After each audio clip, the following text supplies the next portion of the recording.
Well, I hope everybody's doing good today. For those of y'all who don't know me, like Janet said, I'm Billy Don Loper. I grew up right here in Seminary, over towards Smyrna.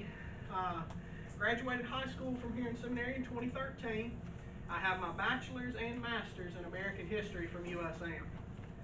And this is my second time presenting here at the Society. I presented a few years ago. I can't even remember exactly when it was, on the old Zion Seminary School, and Amos R. Graves, the guy that started it. But today, I'm going to be talking to y'all about modern historical research methods and how those can kind of help a lot of us as community historians as we go out and try to do this type of history, and especially as the society gets started on this book project. Now, this PowerPoint won't have too many pictures. I'm sorry about that, but I wanted to throw it up here for folks that were wanting to take notes and in case I'm moving too fast. I'm going to try to leave plenty of room at the end for questions. That way, if I haven't thought about something, we have time to answer it, since I've got to get back to a baby shower as soon as this is over with. Now, there we go. The first thing I'm going to talk about is the different types of historical research.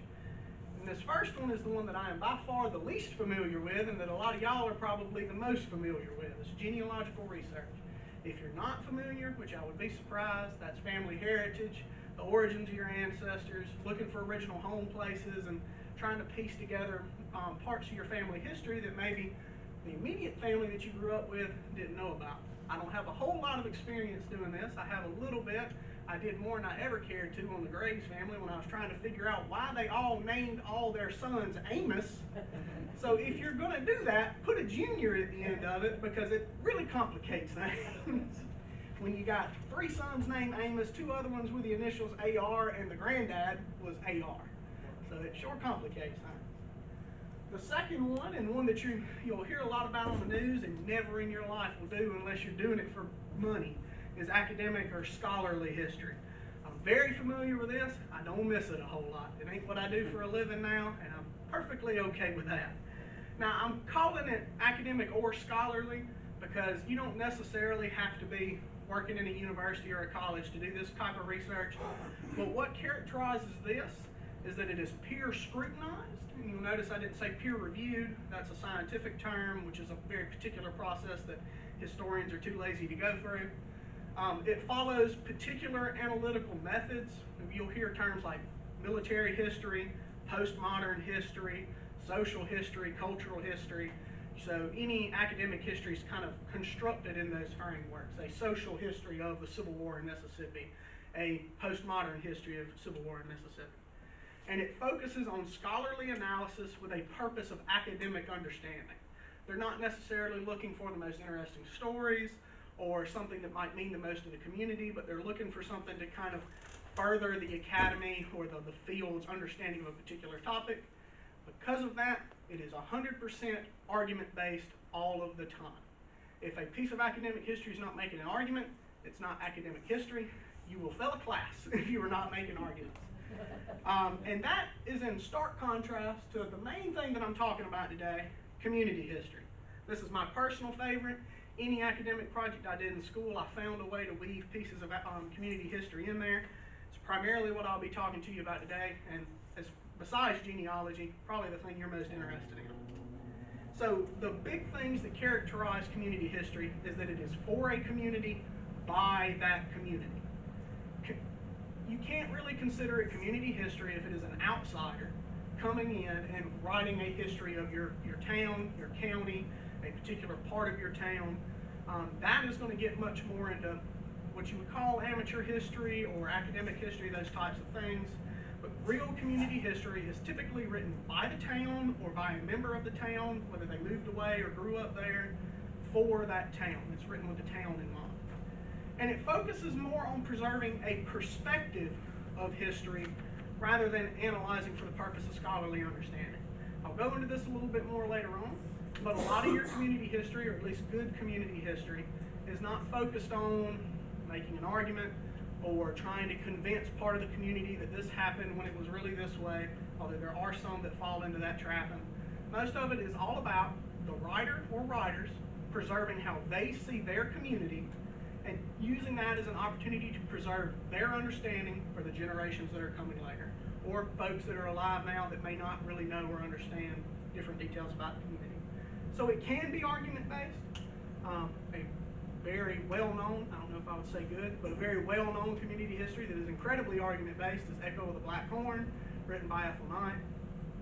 That's very argumentative history, but it's still a community history. She was a Jones County, and she wrote about Jones County. She was a knight writing about the knights. So there is an inherent conflict between academic and community history. This isn't just a conflict as far as the terms that I've talked to you about today. This is a very real thing that gets taught about in academic classrooms and coffee houses fussing about academic classrooms.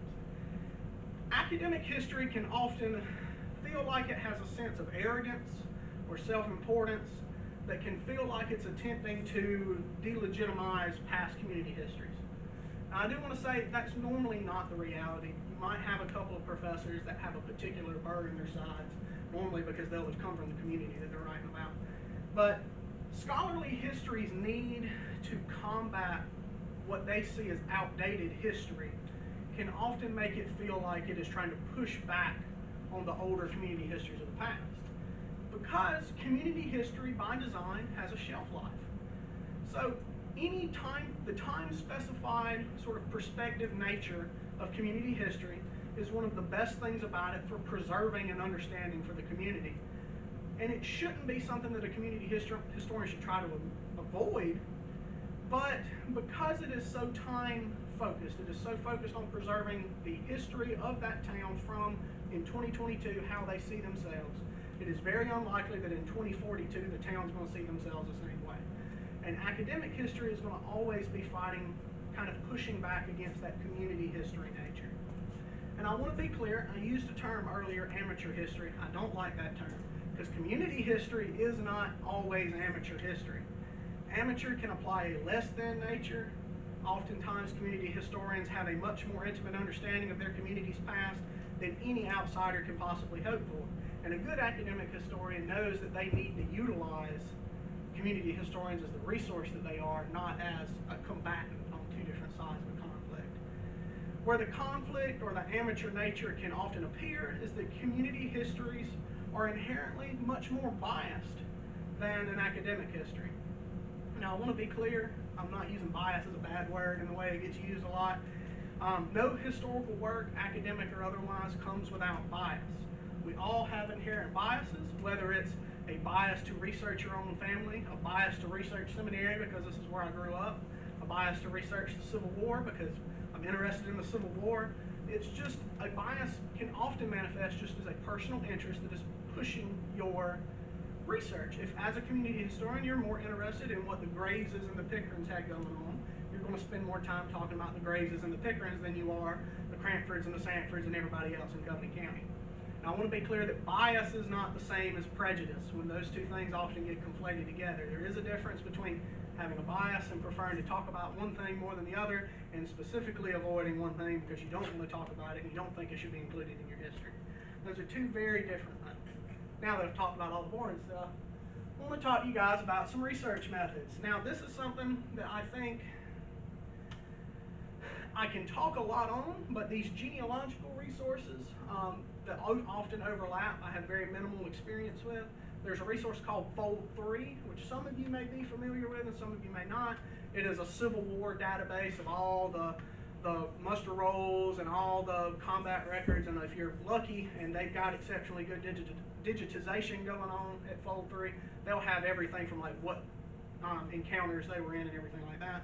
And of course there's Ancestry.com and everything that comes with it. I can promise that all of y'all way understand Ancestry.com a lot better than I do. That thing, you can get a whole degree on how to actually use Ancestry.com.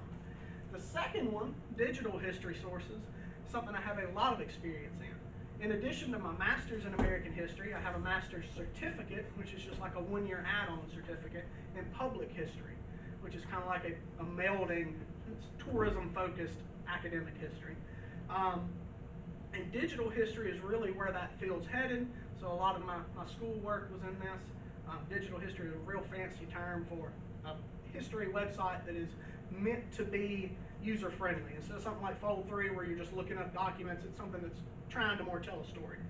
Some great examples of this are the Civil War and Reconstruction Governors of Mississippi project. I don't know if any of y'all know about that, but it is something that, I mean, for us, for the type of people that we are, you could spend all day just looking at it. The Department of Archives and History up in Jackson is required to preserve any document that ever crosses a governor's desk, that they don't slip around and throw away. And that is, most governors, because they know that they're an important political figure, save a lot of their papers. Every governor who's ever served in Mississippi has a collection up at Jackson. So there's the John J. Pettis papers, who was governor whenever we entered the Civil War. There's the James Wilson Alcorn papers. You know, there's all of this. Well, the Civil War and Reconstruction Governors of Mississippi project is being run. She was my advisor, Susanna Ural, Civil War historian at USM. They're digitizing all of the governor's papers from anywhere between the early 1850s to the late 1870s. And these are letters from folks just wanting to. Something we don't do now is, in the 19th century, folks wrote their politicians about everything. I was walking down the street the other day, and the street was mighty dusty, and I'm complaining to you about it, Mr. Governor. You got to send somebody down here to do something about it. Every prisoner that ever went through the state prison wrote for a pardon. It don't matter what they did, they tried to get a pardon. So all of these letters are working on getting digitized. Now, I haven't checked back in with the Governor's Project in a while. Last I heard, they had 75 fully digitized and fully transcribed. So if you're like a lot of folks and can't read 19th century handwriting, they have it transcribed. I transcribed about 100 of them while I was working on it. Never again. But that is a wonderful resource. And another project that was run by Susanna Ural through USM is the Beauvoir Veterans Project. For a long time, in the late 19th and early 20th century, Beauvoir, Jefferson Davis's home down on the coast, was used as a veterans home for Confederate veterans and their families. So there's a resource, and it's on that page I passed out to y'all. And I'm also going to go on the Facebook page and post the links to all of these, so you can just click on them instead of having to type them in.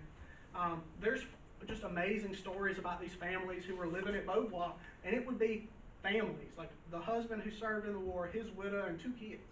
And then the husband and wife would get divorced, and the wife would marry another veteran who was living there. It's fascinating stories. And there's another resource that's being run in conjunction with the Center for Southern Studies up at Ole Miss called the Mississippi Encyclopedia. Super useful for community historians, for you to fill in some gaps of stuff that is kind of like, for a community history of Covington County, you're just wanting to be like, well, the county was founded in this date and all this. There, you can just go straight in the Mississippi Encyclopedia. It'll have an article that is very condensed and very easy to digest. And then, of course, one of the most well-known online databases, and it's often tied right in with Ancestry.com, is newspapers.com, another ethereal monster that makes no sense sometimes, but it's a wonderful resource. Often, if you're paying for Ancestry, you'll already have access to newspapers.com. Now, there is another. Stay right there. Okay. So, online archival databases. How many of y'all have done any research at the State Archives or McCain? So, more and more, and this especially once a bunch of funding came in because of COVID, has become the big thing. Archival institutions, whether it's the National Archives, whether it's Duke in North Carolina, whether it's Jackson, whether it's right over in Hattiesburg, are digitizing a lot of their collections. And if you were to go to MDAH's digital archives page, it would bring you to this page, and you can click on any of these tiles, and it'll just tell you about a bunch of articles, or a bunch of documents that they have digitized, and then you can go look at each of the documents, and they'll have written blog posts about them and all this stuff. MDAH has one, McCain has one. They are really, really useful because, as some of you know, trips to the archives can be a nightmare. It's very difficult for working folks or just folks that don't drive a lot to get up there because they're only open 8 to 4:30 Monday through Friday, and then maybe to 12 on a Saturday. And we don't exactly live the closest to Jackson. I drive it every day. No way you can get me up there on the weekend. So the best thing that you can do is when you're going through here and you're looking at this, to save any that you find. because the next day you go back, they may have changed something, and you might not be able to find the same documents again, and you'll be got lost. So just save any you can find, print them out. Just don't worry about hopping back and forth. Just try to save all that you can. And these digital archives will often have been interpreted by archivists and public historians who are often way less combative than academic historians. They didn't spend 10 years of their life and $60,000 on a PhD, so they're not quite as angry about it. But these digital archives collections runs into another thing that is really, really useful for anybody trying to do any kind of archival research, and that is, there we go, your archival research methods. Look now, I'm about to have a conversation.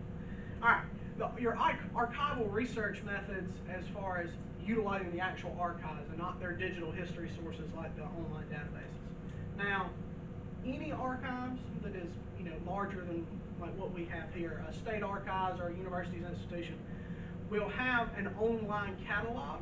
This is a little different than your digital collections. Those are, you can think of the digital collections as what they would be showing off in the main room or what they would be displaying in a museum, where the online catalog is everything that they have available, but they're not always all digitized.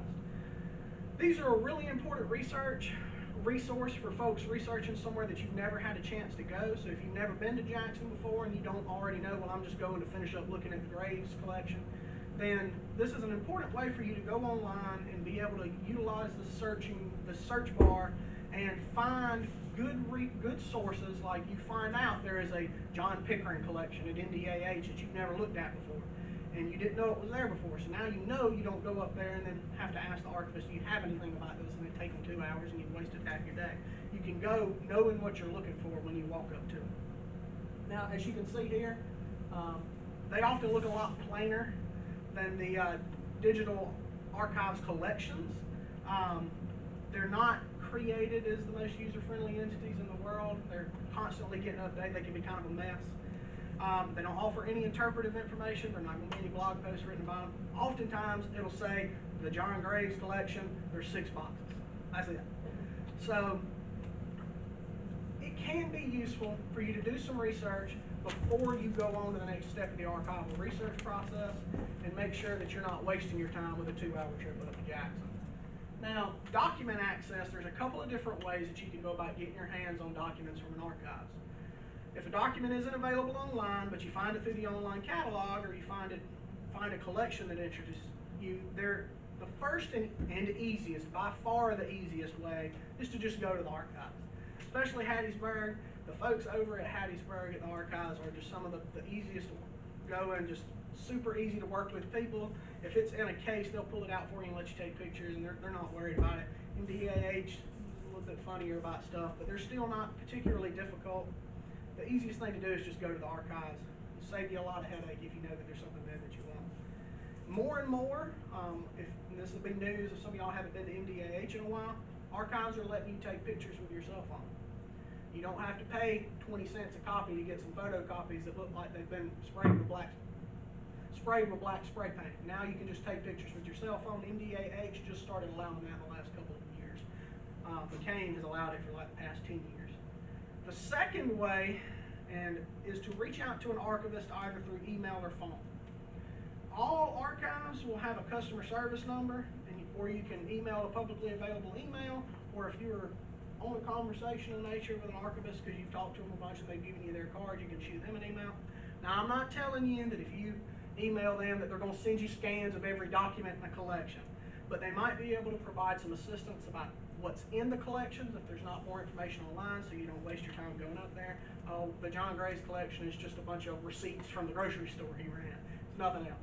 So if you're very lucky, in very rare cases, this was kind of common during COVID, but now that the archivists are doing more and more normal work, they're not doing this as much anymore, they might send you some photographs or scans of stuff, especially if you're from way out of state. This is way more common if you're part of an institution or an organization, like if you were to say, it was the committee for the community history to say, we're working on community history with the Covington County Genealogical and Historical Society. We don't have any way to get up to Jackson. Could you send us some scans of this collection whenever you have a chance? I was lucky. Part of my thesis About 95% of the research that I needed to do for one chapter was in Columbia University archives in New York.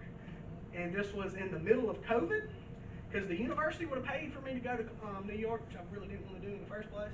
But I was lucky enough that their archives was shut down. The archivists were just kind of there piddling around. They sent me like 182 pages of scanned documents. That is not going to be the normal case, because now they're back to work and they got folks coming in and their students bothering them again. So don't count on that, but they will give you some help. Now, there is another thing that I want to talk about. Any of y'all who've done research in the archives, any archives, have y'all ever looked at any of the subject files that they have there? They're not related to a particular collection. So this is something that I didn't, when I first started doing research, the archivist at USM taught me how important subject files were. Something I never would have thought of. So really don't disregard them. So if you're not familiar with them, subject files are just big manila files, or sometimes accordion folders, of miscellaneous materials related to a particular noun, a particular place, a particular person, a particular date, things like that. They can be found at absolutely every archival institution. You could find them about Covington County, you could find them about the Graves family, you could find them about just very broad topics like the Vicksburg 4th of July celebrations to things like state rights. Like, they're going to have documents that didn't come in as part of a collection, that came in as individual documents that don't fit into any broader open collections that they have. They just cram them in these subject files. They are some of the richest gold mines that you can find for community histories. The best example I can think of, and this is the most wild story I've ever read in my life. There is a letter in the subject file for seminary at McCain Library and Archives, written by somebody from seminary, I can't remember what the name was now, where she talks about how she is absolutely positive that her family was the first family in seminary and that they were direct descendants of Scottish pikes. And she talks about this for 4.5 pages. It was just a letter that she wrote to McCain, the former president of USM, when he started the archives. He put out this open call for documents, and she just wrote a letter like, oh yeah, my family's Pikes, the seminary is a Scottish town, and all this kind of stuff. Just a story you will never hear anywhere else. That woman's name has never come up in any other community histories. It's not a name I recognize as anybody that was from around here. You will find the most wild and just interesting stories in these little subject files. It can have newspaper clippings from local papers or state papers, letters, photographs, just all kinds of random stuff. Now, the subject file for Covington County is where all the pictures of the old Zion Seminary, or well, the second version of the old Zion Seminary School were, when it was being run by Zane Graves or whatever the great-grandson was, when it was in the 1900s when the town was incorporated. The only pictures of it that exist in the McCain Library and Archives in the subject file. Now, this leads into something that I really want to talk about, and something that's really near and dear to my heart because of the type of academic history that I did. And that is unique sources and locations. I promise this picture will make a little bit more sense than that. Now, this is the real meat and potatoes of the type of history that I like to do. There's an old adage, and I'm sure some of y'all have heard, history is just one damn thing after another. Well, I want to counter with only bad history is just one damn thing after another. Unique and engaging sources make for the difference between a boring community history that is just a list of important dates and families, and a really engaging, exciting community history that'll stick with the community, that is something they can be proud of, and something that they'll want to fight more for in the future. So the kinds of sources I'm talking about can range a great deal, from the absolutely goofy to more traditional sources you might not think are applicable at a first glance. And so I'll also be going over a couple of unique places that you can find sources that you might not have thought about. My favorite type of source are novels, short stories, and poetry. Sophia Graves Foxworth, the daughter of Amos R. Graves, the man who founded, along with the McNairs, Zion Seminary School, was 10 years old when the Civil War started and her family had to leave. They never came back to seminary. She married into the Foxworth family of Foxworth, Marion County, and became a, in her time, decently well-known community poet. She has written numerous poems about Zion Seminary, about her father Amos Graves, about her son Zane Graves, who came back to seminary and rebuilt the school and what was there when it was eventually incorporated. She's written poems about Marion County and how it made her feel to be there and be so close back to home after having been away for so long, because the Graves family, Amos Graves was a chaplain, so his family traveled with him whenever he went to Vicksburg. They were there at the siege, all this great stuff. There's great poems about how she was feeling about the Civil War as a seminarian. You know, she was born here, raised, spent the first decade of her life here. There are almost always some kind of short story written by community members that'll offer glimpses into the personal histories. My favorite one of these, and it's not a Covington County, I would argue it's kind of a Covington County source because county lines have changed so many times, but there's a book by James Street, I'm not going to remember his name now, called Taproots. It is the first community history of the Newt Knight story. It's highly fictionalized. Everybody's name has changed.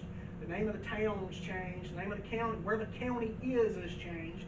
But it is a community history of the Newt Knight story, which, even though now it's in Jones County, the place where Newt Knight hid out, where the actual Free State was in Covington County, right over at Red Ox Ferry. So you have these community histories that are masquerading as novels and short stories. I have this issue of Famous Westerns here because as part of my thesis I was looking at how Mississippians were just sort of remembering themselves in the 1950s in a kind of a post-Civil War understanding in the Civil War era.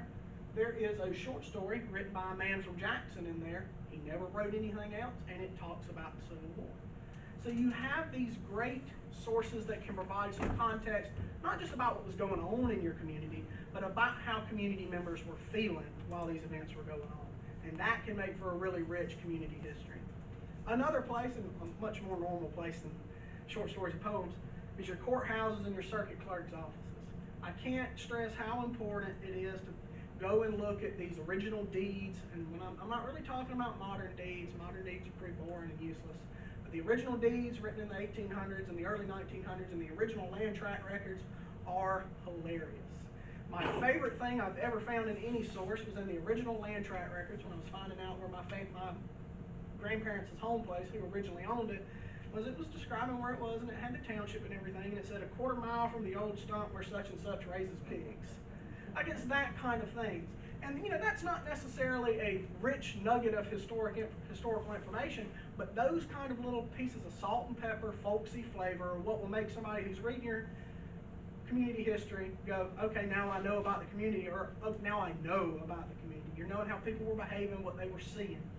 And going off of that, my absolute favorite source for anything, I have used them in everything I've ever written, I've used them in everything I've ever done, is oral histories. Have any of y'all ever had any experience with an oral history? They are some of the best sources for community historians, for academic historians. They are just a gold mine of information. For those of you who aren't familiar, oral histories are recorded interviews collected by oral historians. That's the fifth type of historian I've talked about today. They are a whole different breed of beast. They can be an academic historian, they can be a community historian, they can be an amateur historian. Oral historians operate under a different kind of ethical code than other historians do. And they record histories from individuals who participated or lived through major events. That can range from former heads of major government agencies, former governors, to just somebody who was going to school and seminary during the Civil Rights era. So these oral histories are so important because if they are collected by a reputable historian or a reputable institution, they are uncensored and free of analytical bias in any major ways. A good oral history will literally be, hi, this is Dr. Such and Such from the University of such and such collecting an oral history with Jane Doe from Seminary, Mississippi. Miss Doe, why don't you tell me about yourself? And the historian will only interrupt again when that person pauses and they say, well, tell me more about Jack, who you went to school with, or what you thought about the Civil Rights Movement, those kinds of things. And that is all they are, is a recording of this person talking about the experiences that they have. These are so important for local historians because they can be rich minefields of powerful and important stories told by a member of the community who may no longer be around to tell that story. I can guarantee you that there's probably, between McCain and Hattiesburg and NDAH and Jackson, 10 oral histories at least of people who either knew him personally or could tell some amazing stories about Mike Connor, the sage of seminary, somebody you've absolutely got to talk about if you're going to write a community history of Covington County. And it is so much more impactful to be able to say, Mike Connor's campaign manager said that, instead of just saying Mike Connor was often kind of combative on the campaign trail and had a lot of arguments with Bilbo. Because I can tell you there are plenty of stories about Theodore Bilbo, who fought tooth and nail while he was governor to keep seminary from being made the county seat. He's the reason Collins got made the county seat. He was buddies with the lawyer that burned the courthouse in Williamsburg down. So you've got to make sure that you make use of these really fun and humorous stories because they're free. Oral histories are free. Now, I can't speak for what NDAH does. Their process is a little different. But your best place for oral histories in the whole state is the Center for Oral History and Cultural Heritage at USM. They have a separate website where they have, and it's on that sheet, where they upload 90% of their oral histories where you can just go click and download them and listen to them. And if you're lucky, they'll have been transcribed and you can just read them and they'll be in searchable PDFs. And if there is, on happenstance, one that isn't available, it'll be available at McCain where you can go and sit and listen to it. They're normally not more than an hour or two long unless it's somebody that really wanted to talk. And there are a few of those. So moving on from just these core resources, I want to talk about something that's, oh, is that me? No, ain't me. I want to talk about community history and the community historian. So I've talked to y'all a lot about what community history is, what academic history is, and a whole bunch of sources y'all can make use of. May or may not find particularly useful, but you can use them if you need them. But what good is all of that to a community historian that just wants to talk about how his town came to be and major historical events it went through? Well, when it comes down to creating community histories that do more than just record one old fact after another, like I said before, if your goal is to do compelling historical writing and produce a good community history that will stand decades of just time and continued research and interpretation, then there are a few guidelines that I've kind of condensed and picked up from those laid out by the National Park Service in the 1940s and their interpretive guides. Number one is focus on telling a compelling story that reveals something about the community that people don't know. Make use of these unique sources I've talked about, the different databases, and tell stories that excite you in a way, tell stories that you had never heard that you thought while you were researching, man, that's really cool.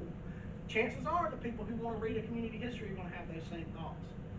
And then another thing is make it about more than dates and big names.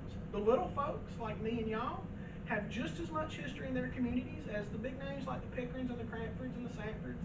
You've got these big families, but you've also got all the people who were around them that made up the bulk of the community. And if you can use oral histories or these short stories or little stories or interviews with current community members, create your own oral histories, there'll be a lot more fun for the historian and a lot more fun for the folks that's reading them. Now, in contrast with the other two, don't get lost in the details. If you get too far in the weeds in any topic as a part of a community history, not necessarily just genealogical research, which can normally be way more about getting off in the weeds and finding out as much information as you can, it can not only make your community history nigh unreadable, but it might bog you down so much that you never finish the darn thing. I can speak to that from experience. When you've got a stack of papers on your desk this tall, it eventually gets to a point where you just look at them and say, well, I'm not that worried about it anymore. And another thing is collect more sources than you think you need. So if you're doing some research and this might feel a little out of place with the other three, but it's only when you have a wide variety of sources that seems to outnumber what you may or may not be want to talk about.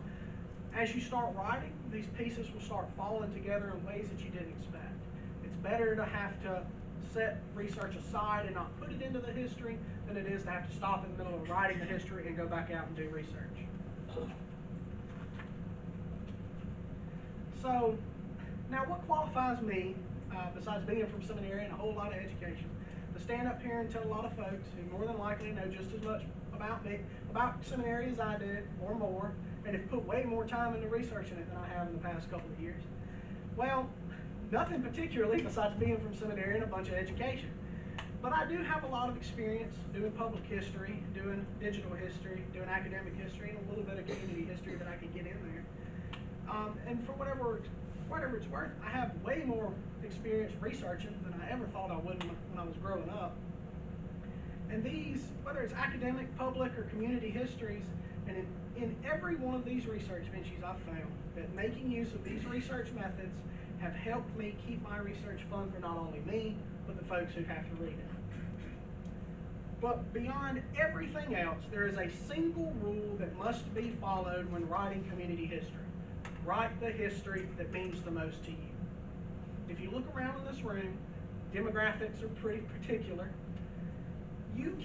A community historian cannot write a perfect community history.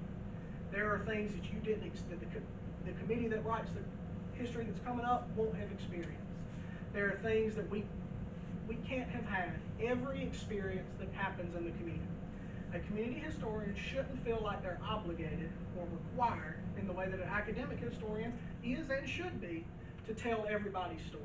Like I said at the very beginning, it is about preserving a perspective on the past. If somebody reads a community history and says, well, this doesn't tell my story, it's not the community historian's job to have told that story, it's their job to go out and tell it. So write the history that means the most to you, because that's the only way you're going to write a community history that means the most to the community. It isn't about peer-reviewed analysis like academic history. It isn't about drawing in tourists like public history. It's all about preserving a snapshot in time, preserving the way the writer feels about their history and the history they discovered through their research. It is about preserving the heritage of a community. It isn't one damn fact after another. It isn't perfect. It isn't free of bias, but it is filled with love. Now, that love might sometimes be blind, but it is filled with love. A hope to preserve what it means to the historian for everyone that comes after. That doesn't mean that community historians have to leave the bad, the dark, the hateful, the shameful part of their histories out. Those stories can often be just as exciting and engaging to everybody else as the fun stories and the heartwarming stories. But what it does mean is that a community historian has to write with passion, and they have to write without shame. So, thank you so much for letting me talk to y'all today. I hope I've given at least some good, useful information. I'd like to give plenty of time for some questions if anybody has any. Up in Mississippi Archives, you go up there and you call them. Where online does you write to someone that gives you the information that you need? If you have like a certificate number for a death certificate, okay, all you want is just the dates off the death certificate. The easiest thing to do is to just, if you call the, if you were to look up and call the Mississippi Department of Archives just their core number, that's the easiest thing to do. They'll get you to who knows something, because it's all going to depend who's on staff that day. There's a guy there named Jeff Giambrone who knows everything about everything, and if he doesn't know it, he can know how to get you to it. But he doesn't work all the time, so if he's not there, somebody else may know, but she may be down in the archives that day. But if you call that main customer service number, it'll get you straight to it. And then McCain Library and Archives only has one number, so if you call that, it's going to get you straight to the help desk, which my wife worked for several years, and she knows. But the Department of Archives and History is such a big monster. I tell you what, might be the easiest way to do it here.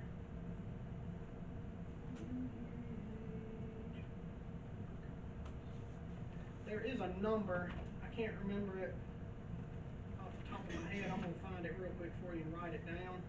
The number that'll get you straight to the archives desk instead of having to go through 400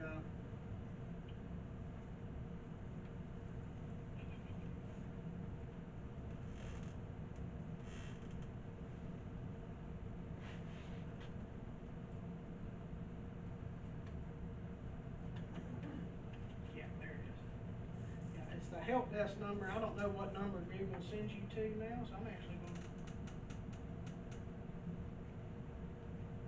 to screenshot this. I'll include this on the Facebook page.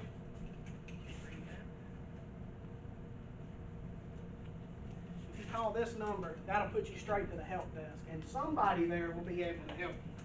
They ought to just be able to look it up themselves, and if not, then they'll be able to get you with somebody who's there. Anybody else? Whoever's going, y'all, come on. Go now. Okay.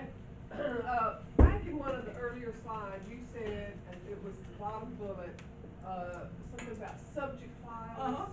Oh, right there. Okay. Yeah. So, if I went to McCain's digital collection. Now, the digital collections, you would want to go look at their digital catalog. Digital catalog. And that'll tell you what subject files they have available. Okay. Now, so, I can say I did do just, I make sure I wasn't talking about stuff that didn't exist.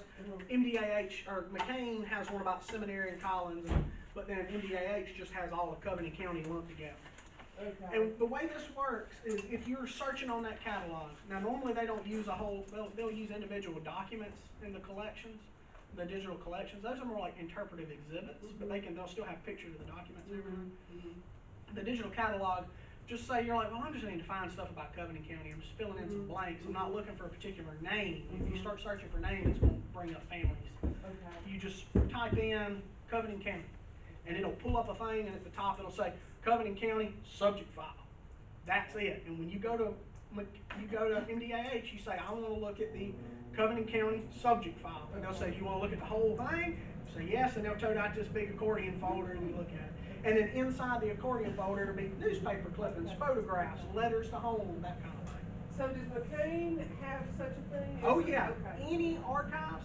What subject files are is, say that I was going through my grandparents' house and there was a newspaper from Collins from the 1940s. I don't, I want to give it to somebody, but there's not a J.T. Thompson collection at McCain Library and Archives. They'll take that and put it in the Covington County or the seminary subject file. And it'll have, they'll have in their database donated by Billy Loper on this date, but they don't have anywhere to put it but the subject file. Yeah. Before I went to the archives, working on the Williamsburg book, I found, by looking at the online catalog, that they had an old Williamsburg merchant book, ledger. And so I got that, I recorded the number, carried it up there, and we had a couple of people, and we took turns writing down those names. They had all kinds of stuff they had bought. We didn't have time to do that, but it was included in the Williamsburg book. But if I had went up there and tried to find it there, like you said, I'd waited an hour for it. You would have waited And I have about a 2.5 hour, 3 hour drive. that mindset where I Oh, can yeah, research right, and I have exactly. to stop and eat. And I get tired, my mind gets tired. So I knew to make the best of it, you look ahead of time, see what you want to see, write down the numbers, and sometimes they can't find it. It's been moved around or it's lost or It's into the bindery or somewhere. But, and they did have, one time had the subject catalogs years ago where you could go up there and just open them up and look at them, but now you're saying that. Sometimes, depending on the subject file, Covington counties or whichever one it was I was looking at that day, they have been Marion counties because with all the Zion Seminary stuff. If they're real big, they'll keep them in the back. They do have some of them, and they have some photograph collection. They have collections of genealogy books in the reading room where you can look at them. Now, at McCain, you have to request the You have to subject request file, and anything. They go back there and Get it. I've done that Which with McCain's a some. much smaller reading room. But Pascagoula has got vertical files like you wouldn't believe on subject files. They have stuff on, some things on Covington County. They have different families all over the state because Jean Strickland was a librarian there for a long time, and she got information from everywhere. And I suggest if somebody wants to, if you're in Pascagoula and you're going to the genealogy library, go to those subject files first. And one thing, we'd have to talk to Mr. Goff at the news commercial. I don't think they ended up with any of them. During the civil, one thing I didn't talk about is microfilm newspapers. But there used to be a newspaper called the Williamsburg Whig that was in Williamsburg during the Civil War, and it disappeared way long before the news commercial or anything came around. and MDAH has all of it, the whole run of the paper on microfilm. Now, you would have to send somebody up there and they have to spend 8 hours looking at microfilm, but now you can take pictures of it, or they'll even print off the PDFs of the microfilm for you, but that's gonna get expensive. Now you can take pictures of everything, so that's a lot easier. I took pictures anyway when I went and didn't get caught. Not a whole lot of useful information when I looked at the wig, but if you're doing a community history on, there might be some families and obituaries and war reports and stuff that are gonna be useful in there. So I didn't talk about microfilm. The Cook Library, not McCain. McCain doesn't fool with the microfilm. The big library at USM has a microfilm collection. But the thing is, unless the little old woman who's volunteered at MDAH is there that day, and ain't nobody at Cook, you got to know how to work the microfilm when you go there, because nobody knows how to do it anymore. So you got to know what you're doing when you get there. Every once in a while, there's a little old woman that volunteers at MDAH who knows. Ain't nobody. The people in Hattiesburg don't even know where the microfilm machines are. You have to go find them yourself. Your family, who are they? Don and Barbara Jane Loper, and then the Thompsons over in Smyrna. And then Carters, my mom was a Carter, and the Sistrunks from over in Marion County. Yep. But J.T. Thompson and all them that were over in Smyrna sold chickens for 1 million years. Yep, that's them. But any other questions, or? I look at a lot online and find the grave. Oh yeah, find the grave's one I didn't talk about. Family tree. Yeah. I mean, what is the one run by the Mormons? that's Family Search. Family Search. Search. Yeah. The only thing they run, if you ever in the Civil War, they run 40 pages that repeat the same thing over and Yeah, over. because they're a non-profit, it's just a bunch of people cramming a bunch of stuff on a website. It's messy. I had a nightmare every time. That thing makes even less sense than Ancestry does. But there's a lot of information there. And I didn't mention stuff like Find a Grave. That's those sort of genealogical sources that most folks are familiar with. Find a Grave is really useful. That's how I was able to find out where Sophia Graves' wife ended up buried, somewhere in Texas. So And WikiTree.com it's supposed to be accurate, but somebody every once in a while will throw stuff in there that's any of these, even Ancestry, any of these genealogical resources, or just these sort of non-profit or for-profit, the ones not run by a university or a public institution, you have to make sure that you do some layer of quality check. Now, like the digital history sources, like the Civil War Reconstruction governors, that goes through because I got fussed at, that goes through 400 different versions of quality check before it ever makes it up on the website. So you can trust stuff like that and stuff like MDAH and McCain to be accurate, but when you get into these for-profit or non-profit corporations, most of the time it's either volunteers or very underpaid workers, so it's not fair. What? There is a newer resource put out by the Mississippi Library Commission that you can go to your public library and access. It's called heritagequest.com, and it is a free resource that kind of pulls off of Ancestry.com. Yeah, it's like but it is free completely free, version and it is for Mississippi. Do you have to be in the library to use it? No, but You can use it online. you do use it online. It would be easiest to go to your public library and access it because those computers are already plugged into that database and So you such. could just like go to an But archive. the public librarians do have a code that we can give you, depending on where you live, and what library system that you're a part of, that you can access it at home. That should be statewide because it's through MLC.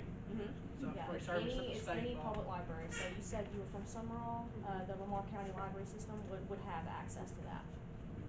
How about the one You're talking about the Lamar County Library System? Yeah, the You don't one have to live there. Yeah. Oh, yes, That's the Anybody Covington can get County a, Library System. A Lamar County Library card. Yeah. Yeah.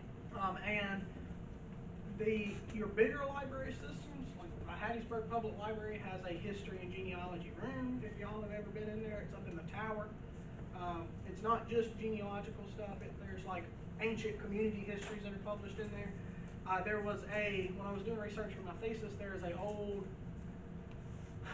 during the 30s, when the during the Depression, when the Works Progress Administration was going around, they hired a bunch of historians and a bunch of artists and a bunch of journalists to give them jobs and put money in the economy and sent them all over the state to record a bunch of stories. And there was one who ended up in Jones County, and him and a newspaper guy out of New Orleans took a bunch of basically oral histories, but way more filtered down, of Newt Knight when he was still alive, and Newt Knight's son, who was the granddad to the kids that got caught up in the whole segregation lawsuit over there.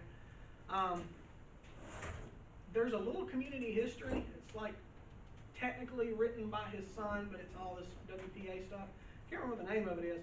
The only library that had it in the state was Hattiesburg, because they had a copy of it. And it's this little bitty thing. There's a printout of the WPA. The only other way to get it is to go to MDAH, because all of the states got their WPA papers, and they preserve them. So you'd have to go to those WPA papers are a nightmare. That is the worst thing you will ever look through, is anything done by the Works Progress Administration. Turns out when the government's paying you to just kind of drive around and do nothing, you don't really worry about the quality of work you do. I also preach too, look at the WPA and check it out. It's not always accurate. You gotta realize these people were, They had no idea where they were. Paycheck.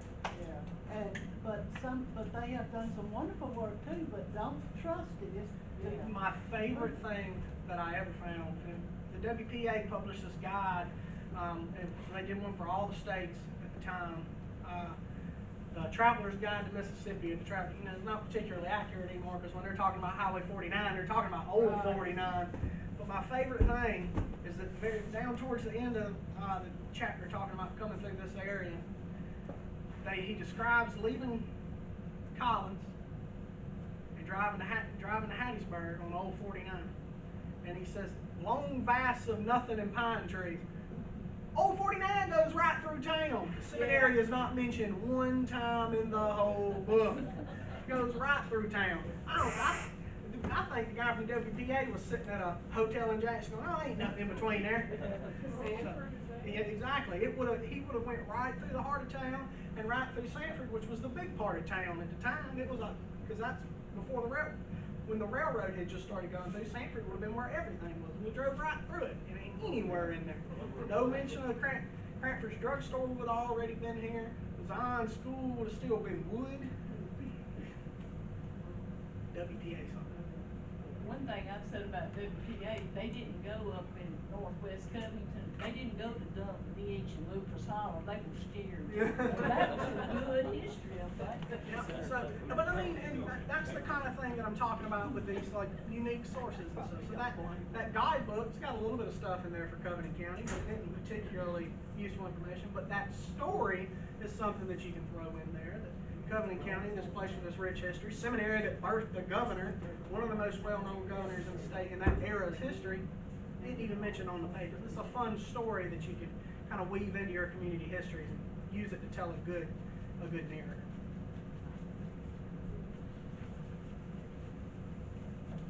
Any other questions? I know you mentioned family search. If you've got a tree on family search, anybody can go in there and change it up. Right. That's the only thing I just like about it. Right, and ancestry, I'm a loper, but there's lopers in Lumberton, there's lopers up in the north part of the state. I don't have any clue who these people are. But anytime I try to do anything on ancestry, you're gonna get 20 lopers, 4 million Thompsons. There's a very famous family of Thompsons out of Hattiesburg now. It's not that far away. He was mayor of Hattiesburg during the Civil Rights Movement. There's all this tons of research about him done and all this stuff. No relation anywhere. Maybe back in the 19th century he just has a similar last name. And you also got to think, if you've got a lot of Dutch ancestry, folks change their names 400 times, because I've got Sistrunks in me, and that name started in about the 1890s. So ancestry, and that is the reason that genealogy is the thing I am the least versed in, because there is a whole lot more to it than telling a good story. That is real work. Any other questions? What about from other states?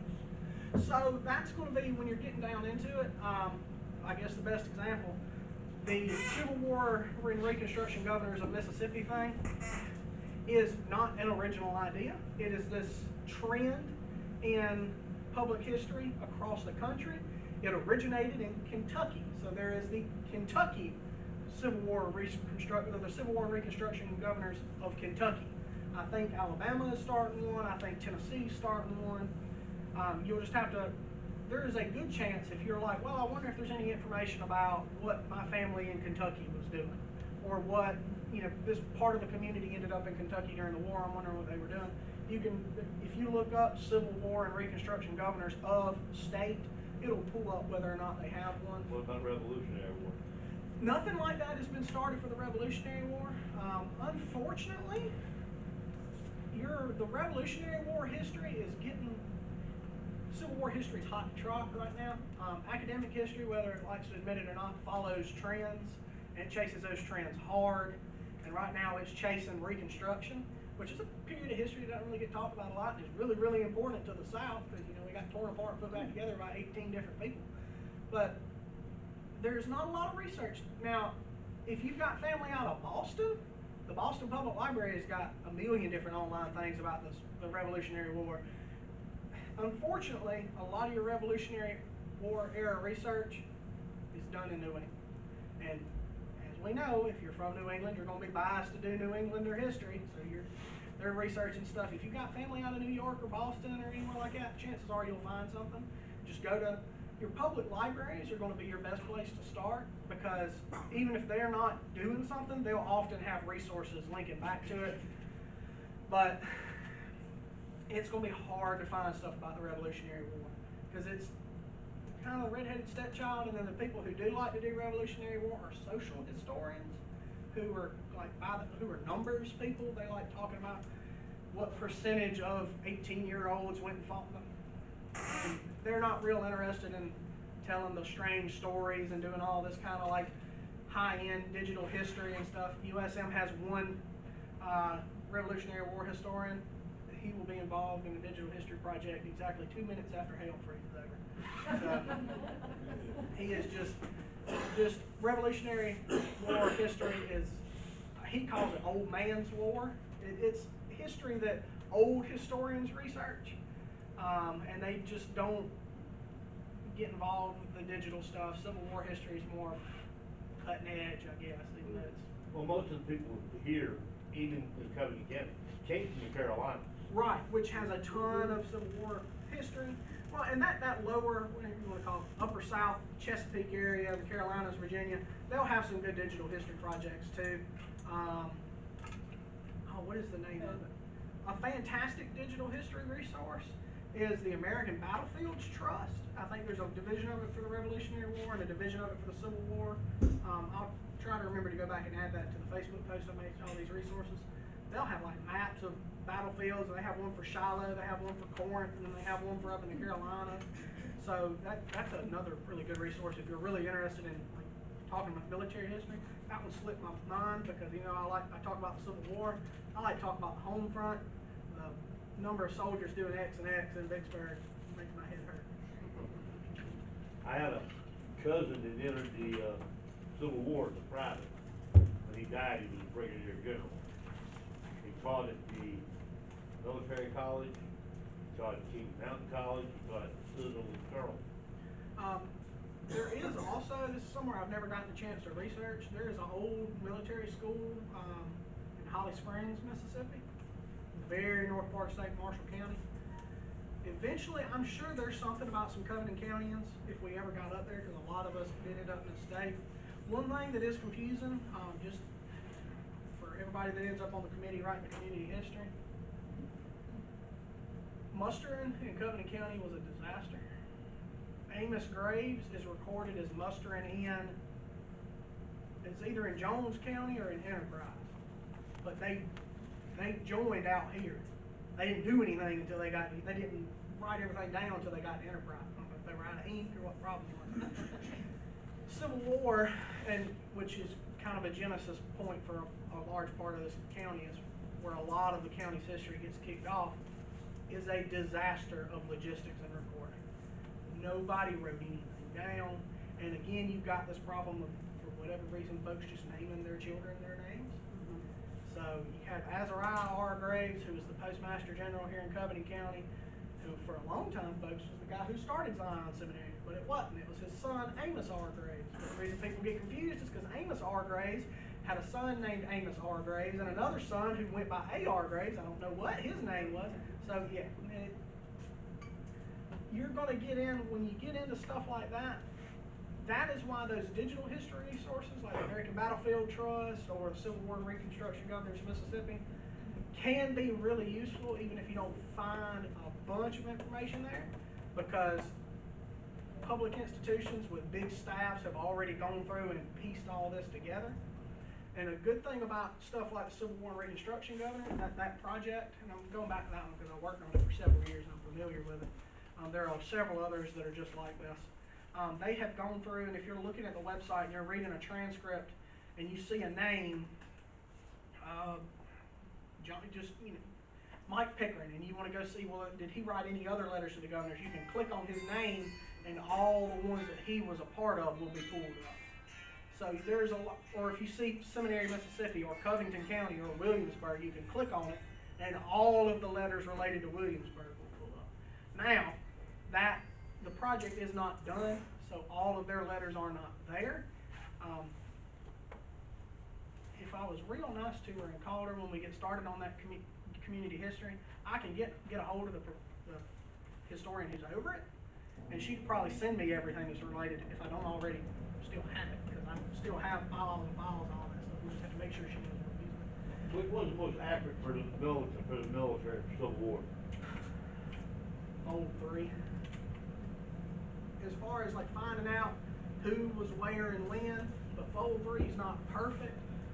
If you're lucky and and somebody that you're wanting to read about has been written about in one of these governor's reconstruction projects, that one's going to be more accurate because they've gone back and triple checked stuff. But any project being done currently by a public institution is very slow goings. So there may be a chance that the information isn't complete, not necessarily inaccurate, but isn't complete. Fold 3, I can't remember what company runs Fold 3. I don't think it's the same one as Enterprise or as Ancestry, but It is. it may be. But it's accurate to a point.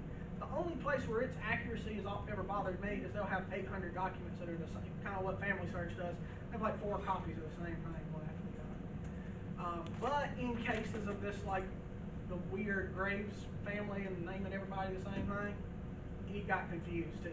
Because I didn't find out that the name issue, when I originally presented here all those years ago, I said Azariah R. Graves ran the school. Because that's what everybody said. That's what Gwen Hitt has in her history. And to no fault of her own, he's down as the postmaster. And it wasn't until I found out that the Foxworth family of Marion County has a collection at MDAH. And in that collection are 8 volumes of Amos Graves' diary. Everything from the register of what was going on, and I don't have pictures of it because they wouldn't let us take pictures. At some point, we'll need to get them to send us some pictures of it because that's a super valuable resource. Because something that nobody seems to have known before then, that Mount Olive's McNayers, the plantation-owning family, the huge family from up Mount Olive, were 50% owners in the school. Amos Graves was just the preacher, the chaplain, the Presbyterian minister of it. So the McNayers were the ones over it. There's been this debate sort of internally within the community for 100 years whether or not there were slave quarters at Zion Seminary. That collection of journals proves there were slave quarters. Amos Graves held slaves. There was the McNayers. When they would send their youngest to schools here, they would send them with a body servant who would live in the quarters.